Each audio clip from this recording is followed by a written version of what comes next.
আসসালামু আলাইকুম ওয়া রাহমাতুল্লাহি ওয়া বারাকাতুহু। আজকের আলোচ্য বিষয় হলো শরীয়তের দৃষ্টিতে উকিল বাপ নিযুক্ত করার ব্যাপার। আমাদের দেশের বেশিরভাগ এলাকায় দেখা যায় যে বিবাহের সময় মেয়ের নিকট থেকে বিবাহের ইজিন তথা অনুমতি আনার জন্য একজন লোক ঠিক করা হয়। সে মেয়ের বাপ ভাই ব্যতীত অন্য কোনো ব্যক্তি হয়ে থাকে। এক্ষেত্রে অধিকাংশ সময় গায়রে মাহরাম তথা পরপুরুষকে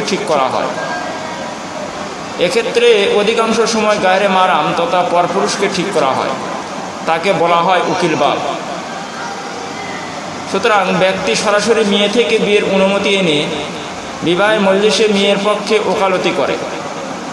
পরবর্তী সময়ে উক্ত ব্যক্তি বাপের মর্যাদায় আনা হয়।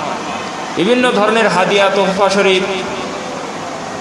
তোহফায় শরিক হওয়ার পাশাপাশি মেয়ের মাহরামের মতো গণ্য হয় এবং তার সাথে পর্দার প্রয়োজন নেই বলেই ধারণা করা হয়। অনেক জায়গায় দেখা যায় উকিল বাপের সাথে বর কনে দুপক্ষেরই দুজন করে সাক্ষী যায় এবং মেয়ের নিকট থেকে অনুমতি নেওয়ার সময় সাক্ষী হিসাবে তারা উপস্থিত থাকে। এ সাক্ষী থাকাকেও জরুরি মনে করা হয়। খুব ভালো করে মনে রাখবেন, এটা একটি ভুল প্রথা। এই প্রথার মাধ্যমে অনেক ভুল ও অবাঞ্ছনীয় কাজের সমাবেশ ঘটে।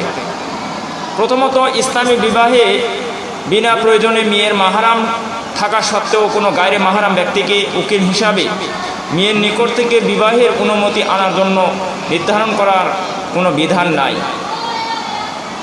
সুতরাং ধারণাভিত্তিক একটি প্রচলনের ওপর ভিত্তি করে একজন গায়রে মাহরাম ব্যক্তিকে মাহরামের স্থলাভিষিক্ত করা এবং তাকে বাপের মতো মনে করে পর্দার বিধান উপেক্ষা করার কোনো সুযোগ ইসলামে নেই। এসব ইসলামের বহির্ভূত কাজ, আর এই কাজটা পরিহার করা একেবারেই জরুরি। মেয়ের কাছ থেকে বিবাহের অনুমতি আনার সময় দুইজন সাক্ষী উপস্থিত থাকতে হবে। এই কথা একেবারেই ঠিক নয়। শুধু একজন তার থেকে অনুমতি নিয়ে আসলেই হবে। সে বাপ ভাই যে কেউ হতে পারে। সাক্ষী উপস্থিত থাকার বিষয়টি ইজাব কবুল তথা বিবাহ পড়ানোর সময় জরুরি অনুমতি আনার ক্ষেত্রে নয়। সুতরাং বোঝা গেল, ইজিন আনার প্রচলিত পদ্ধতি ভিত্তিহীন ও মনগড়া।